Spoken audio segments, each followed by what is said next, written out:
Welcome to Tenor Tech, where I solve the problems you didn't even know you had. You begin by installing the server component on your laptop and the companion app on your Android phone. Once done, make sure both devices share a network or pair over Bluetooth. This is how they talk.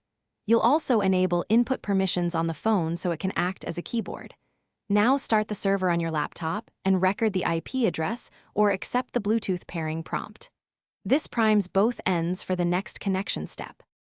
You now create the active link between phone and laptop. If using Wi-Fi, enter the laptop IP into the Android app and tap Connect.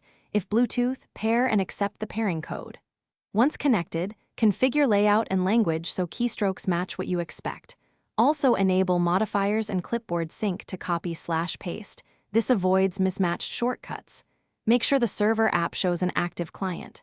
With these settings tuned, you finish by testing typing in a simple editor and exercising special keys like Control, Alt, and arrows so you confirm mappings.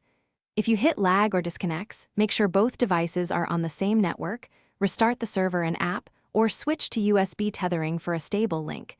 This often resolves packet loss. Finally, grant persistent permissions and enable auto start to keep the setup reliable. One key troubleshooting tip. If keys are wrong, reselect keyboard layout on both devices to resync mappings. Thanks for watching. Subscribe to keep your life in tune.